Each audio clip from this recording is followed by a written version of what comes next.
Vous n'avez pas besoin que la vie soit parfaite pour vous sentir bien. Vous avez besoin d'un esprit qui ne dépend pas de la vie pour être en paix. La plupart des gens vivent émotionnellement exposés. Si quelque chose fonctionne, ils se sentent bien. Si quelque chose se dérègle, ils s'effondrent. Pas parce qu'ils sont faibles, mais parce qu'on leur a appris à dépendre de ce qu'ils ne contrôlent pas, et c'est là la racine de l'instabilité. Tant que votre bonheur sera lié aux personnes, aux résultats ou aux circonstances, il ne sera jamais solide, il sera seulement le reflet de l'environnement. Les stoïciens ont compris cela il y a longtemps. Ils ont vu qu'il n'existe aucune sécurité dans le monde extérieur. Mais il existe en vous une force suffisante pour ne pas être ébranlé par lui. Blinder l'esprit, ce n'est pas devenir froid, c'est devenir stable. C'est apprendre à garder de la clarté quand tout change. C'est ne pas livrer votre paix à chaque situation hors de votre contrôle. Quand vous développez cela, quelque chose change profondément. Vous cessez de réagir et vous commencez à choisir, vous cessez d'osciller et vous commencez à vous maintenir. Dans cette vidéo, vous allez apprendre comment construire cette force, comment devenir émotionnellement indépendant et bien vivre, peu importe ce qui se passe autour de vous. Avant de continuer, faites quelque chose de simple. Écrivez dans les commentaires « Ma paix dépend de moi ». Ce n'est pas pour les autres, c'est pour vous rappeler où se trouve le contrôle. Maintenant, commençons. Leçon 1. Tu laisses n'importe quoi t'affecter. Si un seul mot est capable de gâcher ta journée, alors soyons directs. Tu n'es pas aux commandes de ta vie. Quelqu'un dit quelque chose, tu t'énerves, tu reçois un message mal interprété, tu perds ta concentration. Un commentaire te dérange, et voilà, ton état change, ton énergie baisse, tes décisions deviennent moins bonnes. Tu vois ce qui est en train de se passer. Tu es en train de donner le contrôle de ta journée à n'importe qui touche à tes émotions. Et ça fait mal de l'admettre parce que ça veut dire reconnaître une chose simple. Ce n'est pas le monde qui te déstabilise, c'est la façon dont tu y réagis. Réfléchis honnêtement. Combien de fois tu as commencé la journée bien et tu as laissé une petite situation contaminer des heures entières? Une phrase, un regard, un message, et à partir de là, tu as perdu de la clarté, tu as perdu de la présence, tu as perdu la direction. Le stoïcisme est direct sur ce point. Ce n'est pas ce qui arrive qui t'affecte, c'est le sens que tu donnes à ce qui arrive. Et voici la règle que tu dois garder. Celui qui contrôle ta réaction, contrôle ta vie. Si n'importe qui peut t'irriter, alors il a du pouvoir sur toi. Et tant que ça continue, tu ne vis pas en liberté, tu vis sous influence. Mais attention, ça ne veut pas dire ignorer ce que tu ressens. Réprimer n'est pas contrôler, réprimer c'est accumuler. C'est comme fermer une cocotte minute et faire semblant que tout va bien. À un moment ça explose, et ça explose pire. Le vrai contrôle c'est autre chose. Le contrôle c'est percevoir ce qui se passe à l'intérieur de toi, avant d'agir. D'abord tu fais une pause, tu apprends à faire ça avant de répondre, avant de réagir, avant de rendre l'appareil. Tu interromps l'impulsion, ensuite tu observes. Pas comme une victime, comme quelqu'un qui fuit le conflit, mais comme quelqu'un qui veut comprendre son propre fonctionnement. Je suis en colère. Ça m'a dérangé. Ça m'a touché. Rien que le fait de nommer ce que tu ressens, tu diminues déjà le pouvoir de l'émotion à l'intérieur. Et ensuite vient la partie la plus importante. Tu choisis. Tu ne réagis pas en automatique. Tu décides comment tu veux agir. Parce que c'est dans cet intervalle, entre ce qui arrive et ta réponse, que se trouve ton pouvoir. Et la plupart des gens jettent simplement cet espace. Ils réagissent vite, parlent sans réfléchir, agissent sur l'impulsion. Quand ils s'en rendent compte, ils sont déjà engagés, ils ont déjà répondu, ils sont déjà dans la discussion. Et ensuite, ils en perdent le prix. Ils perdent de l'énergie, ils perdent du temps, ils perdent la direction. C'est comme conduire avec le pare-brise couvert de boue. Tu continues d'avancer, mais tu ne vois rien clairement. Ce que tu dois comprendre, c'est que tes émotions ne sont pas le problème. Le problème, c'est de les laisser prendre le contrôle. La colère, la peur, la frustration, tout ça, ce sont des signaux, mais si tu ne sais pas gérer ça, ces signaux deviennent des commandes. Et quand ça arrive, tu arrêtes d'être le conducteur et tu deviens celui qui est conduit. Pense à ton esprit comme à une forteresse. Les gens vont frapper à la porte. C'est inévitable, les critiques, les provocations, les situations difficiles, tout ça va arriver. Mais ouvrir ou ne pas ouvrir cette porte, c'est ta décision. Chaque fois que tu réagis sans réfléchir, tu ouvres cette porte. Chaque fois que tu choisis ta réponse, tu gardes le contrôle. Et c'est ça qui change le jeu. Quand tu apprends à te contrôler, quelque chose commence à se produire. Ce qui t'affectait avant commence à perdre de la force. Ce qui te faisait sortir de ton axe commence à passer plus vite. Et tu commences à comprendre que ce n'est pas le monde qui doit changer, c'est la façon dont tu te positionnes face à lui. Alors, arrête de dépendre du comportement des autres pour passer une bonne journée. Arrête de permettre à n'importe qui de changer ton état intérieur. Arrête de laisser n'importe quelle critique définir ta valeur intérieure. Protège ton attention, ton énergie, ton esprit, ta valeur personnelle. Ça, c'est de la responsabilité. Ça, c'est de la maturité. Ça, c'est du respect envers toi-même. Ça, c'est de la force. Et à partir d'aujourd'hui, pratique ça dans les situations simples, dans la circulation, dans une conversation difficile, dans une réunion au travail, dans une frustration inattendue. C'est dans ces petits moments que le contrôle se construit. Parce qu'il arrivera un moment où les gens vont essayer de te déstabiliser et ils n'y arriveront pas. Et ce jour-là, tu ne seras pas quelqu'un de froid. Tu seras quelqu'un de libre, libre de choisir, libre de répondre, libre de vivre avec clarté. Et c'est exactement là que ta vie commence, vraiment à changer. Leçon 2. Ta valeur ne vient pas de l'extérieur, elle n'est jamais venue de l'extérieur. Combien de fois as-tu retenu une décision simple juste parce que quelqu'un pourrait ne pas aimer? Combien de fois as-tu accepté, t'es adapté, t'es tu parce que tu voulais éviter l'inconfort et non parce que ça faisait sens? Ce n'est pas de la maturité sociale, c'est de la dépendance. Et la dépendance émotionnelle a un coût. Le tien a été de commencer à disparaître. Parce que quand tu vis en essayant de ne pas déplaire, tu arrêtes d'agir en fonction de ce en quoi tu crois et tu commences à agir. En fonction de ce qui évite le rejet. Et ça semble petit au début, mais avec le temps, tu perds quelque chose de bien plus sérieux, ton propre critère. Tu cesses de savoir ce que tu penses vraiment. Tu cesses de faire confiance à ce que tu ressens. Et tu en arrives à avoir besoin des autres même pour te positionner. Et voici le point que presque personne ne perçoit. Plus tu cherches de la validation, plus tu deviens fragile intérieurement, parce que tu t'enseignes à toi-même que tu n'es pas suffisant seul. C'est comme boire de l'eau salée. Plus tu essaies de te remplir avec l'opinion des autres, plus tu te vides. Et il y a encore plus. L'opinion change, les personnes changent, l'humeur change. Et si ta valeur dépend de ça, tu oscilles avec tout. Un jour tu vas bien, le lendemain n'importe quoi te fait tomber. Ce n'est pas de la sensibilité, c'est un manque de base. Le stoïcisme résout ça de façon directe. Tu ne contrôles pas ce qu'ils pensent de toi, mais tu contrôles si tu vas vivre en fonction de ça. Si tu as encore besoin d'approbation pour te sentir bien, alors tu n'es pas aux commandes. Tu es en train de réagir à la vie, et celui qui vit en réagissant ne construit jamais rien de solide. Ta valeur n'est pas dans ce qu'ils disent de toi. Elle est dans ce que tu construis, dans ce que tu soutiens, dans ce que tu tiens. L'estime de soi, ce n'est pas se sentir bien quand on reçoit des compliments. C'est rester ferme quand on ne reçoit rien. C'est tenir ce que tu t'es promis. C'est faire ce qui doit être fait, même sans applaudissements. C'est agir correctement, même sans public. Voilà le point. Si tu ne fais pas confiance à ta propre parole, tu auras toujours besoin de la parole des autres. Alors, arrête d'essayer de te sentir plus confiant. Et commence à faire des choses qui construisent la confiance. Parce que la confiance ne vient pas avant l'action, elle vient après la répétition. Si tu dis que tu vas te lever tôt, lève-toi. Si tu dis que tu vas t'entraîner, entraîne-toi. Si tu dis que tu vas étudier, étudie. Si tu dis que tu vas économiser de l'argent, économise. Si tu dis que tu vas faire, fais.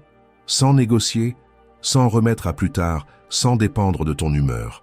Parce que c'est là que ta valeur est réellement en train de se construire, chaque promesse tenue est un vote intérieur qui dit « je peux me faire confiance ». Et cela construit quelque chose qu'aucune validation extérieure ne peut donner, la stabilité. Et quand cela commence à arriver, tu changes de position. Tu arrêtes de demander de l'approbation. Tu arrêtes de te justifier. Tu arrêtes de te modeler. Et tu commences à te positionner. Non pas parce que tu veux prouver quelque chose, mais parce que tu sais qui tu es.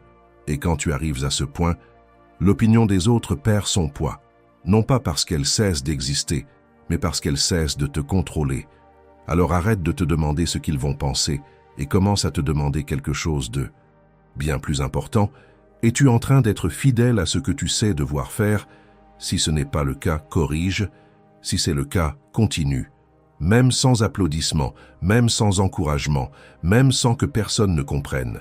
Parce que c'est ainsi que tu arrêtes de chercher de la valeur et que tu commences à vivre comme quelqu'un qui en a déjà. Leçon 3. Agis même quand tout semble s'effondrer. Arrête d'attendre que les choses s'améliorent pour commencer à agir. Ça n'arrivera pas. La vie ne va pas d'abord s'organiser pour que tu passes ensuite à l'action. Les choses vont continuer à être incertaines. Des personnes vont te décevoir, des plans vont échouer et certains jours vont sembler complètement hors de contrôle. Et pourtant, c'est dans ce contexte que ta vie se décide. Il existe une différence simple qui sépare ceux qui avancent de ceux qui restent bloqués. Certains continuent à réagir, d'autres prennent le contrôle. La plupart des gens passent leur vie entière à regarder vers l'extérieur. Ils accusent l'économie, le passé, la famille, le temps, la malchance. Il y a toujours une raison plausible pour ne pas agir. Mais pendant que tu pointes vers l'extérieur, tu perds de la force à l'intérieur.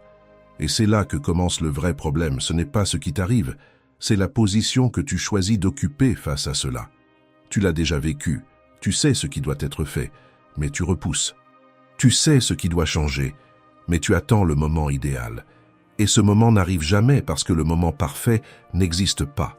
Ce n'est qu'une excuse plus confortable pour rester immobile.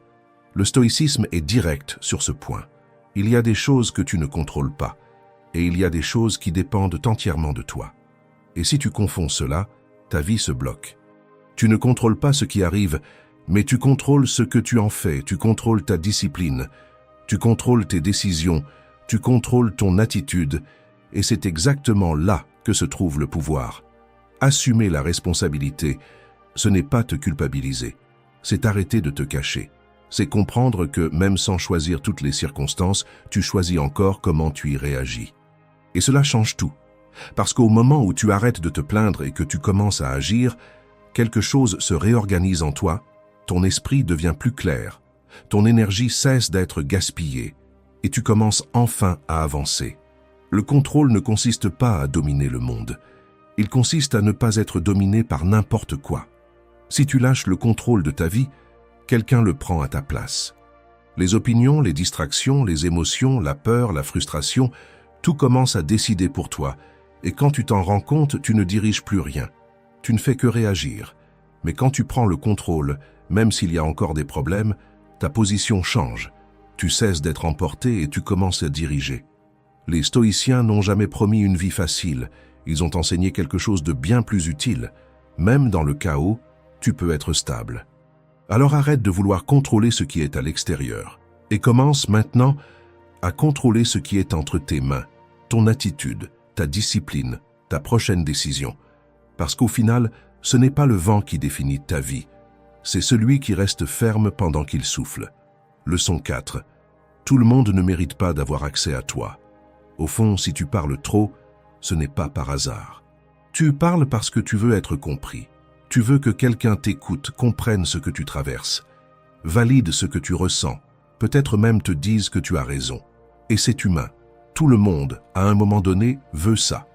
Le problème commence quand tu essaies de trouver ce type de compréhension chez n'importe qui, et sans t'en rendre compte, tu commences à trop parler.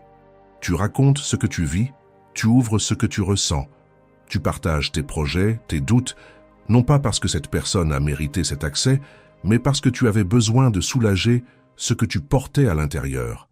Et c'est là que tu t'exposes, pas par faiblesse, mais par besoin. Sauf que tout le monde qui écoute ne comprend pas. Tout le monde qui comprend ne respecte pas. Et tout le monde qui respecte ne veut pas ton bien. Et quand tu t'ouvres à quelqu'un qui n'a pas la structure, ce qui devait être accueilli devient jugement, devient commentaire, devient ragot, devient mauvaise interprétation, devient distance. Et là arrive cette sensation étrange, tu as parlé, mais tu ne t'es pas senti mieux. Tu as expliqué, mais tu n'as pas été compris, tu as fait confiance, mais tu l'as regretté après.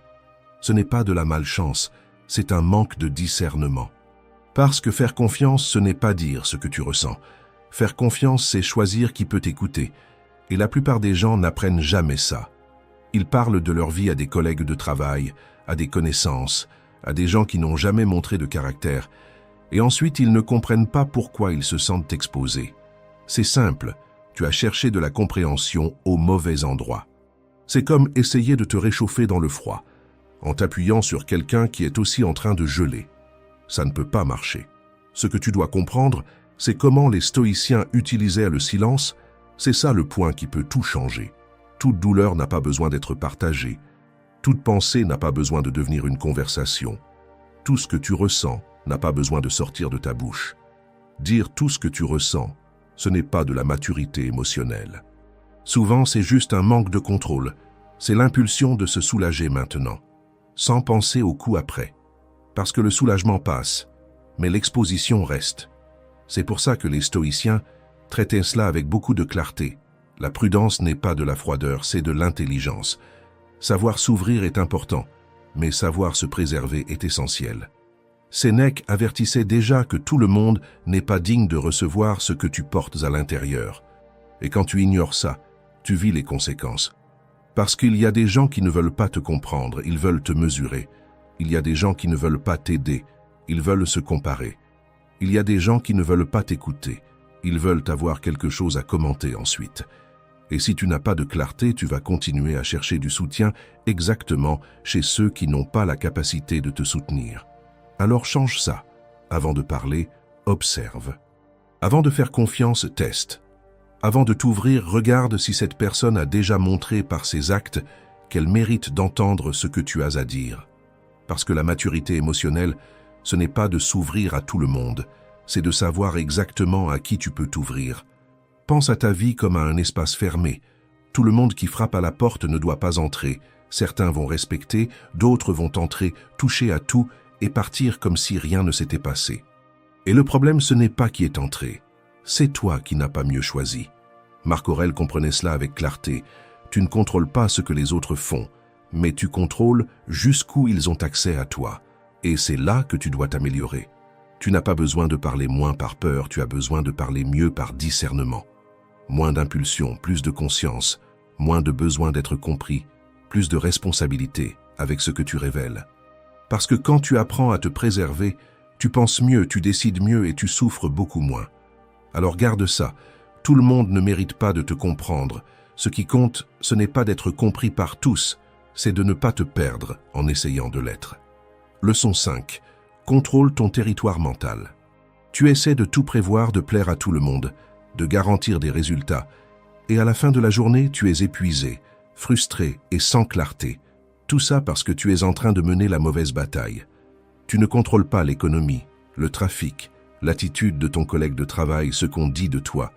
Tu ne contrôles pas ce que les autres pensent de toi. Tu ne contrôles pas ce qui va se passer demain.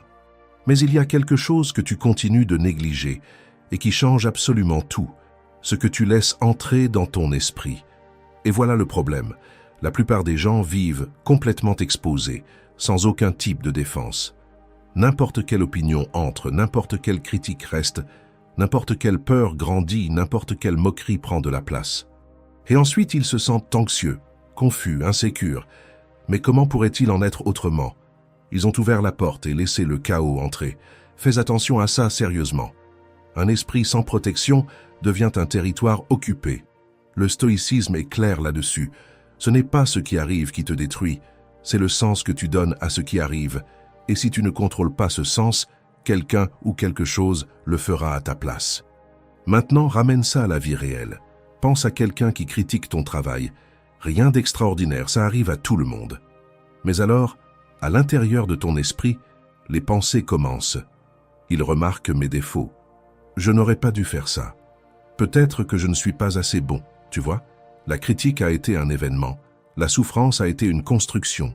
Et cette construction s'est produite à l'intérieur de ton esprit parce que tu n'as pas filtré ce qui est entré. Alors commence à agir différemment.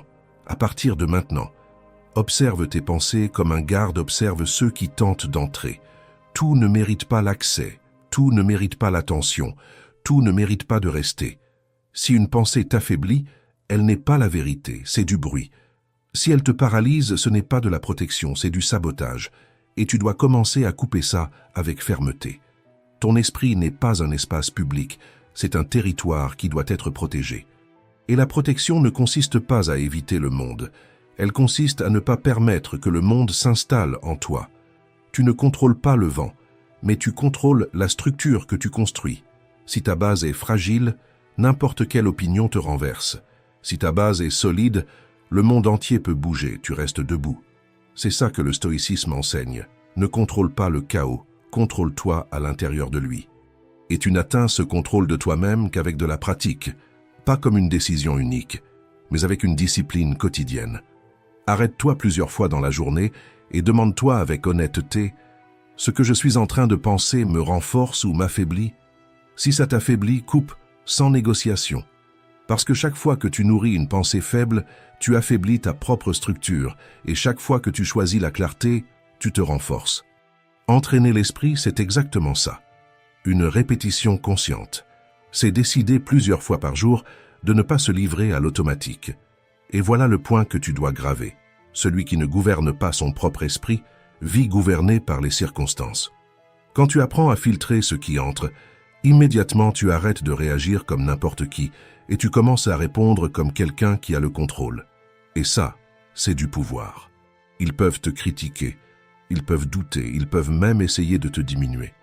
Mais ils ne peuvent pas entrer là où tu ne donnes pas accès. Et c'est comme ça que tu construis une vie solide, non pas en essayant de contrôler le monde, mais en empêchant que le monde te contrôle. Leçon 6. Laisse partir ce qui est déjà sorti de ta vie.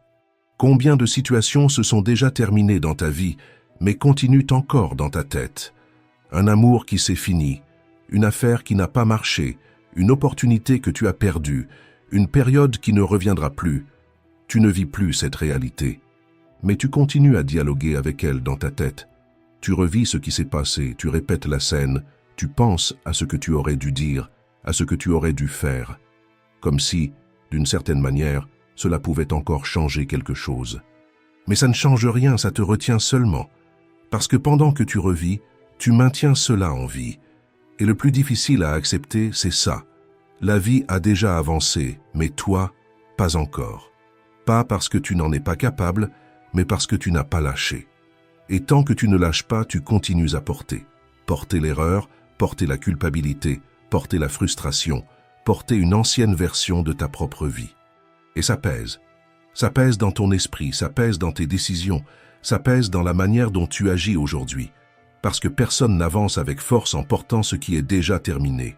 Imagine une course de 100 mètres, 2 athlètes, même distance, même départ, mais l'un d'eux porte un sac sur le dos.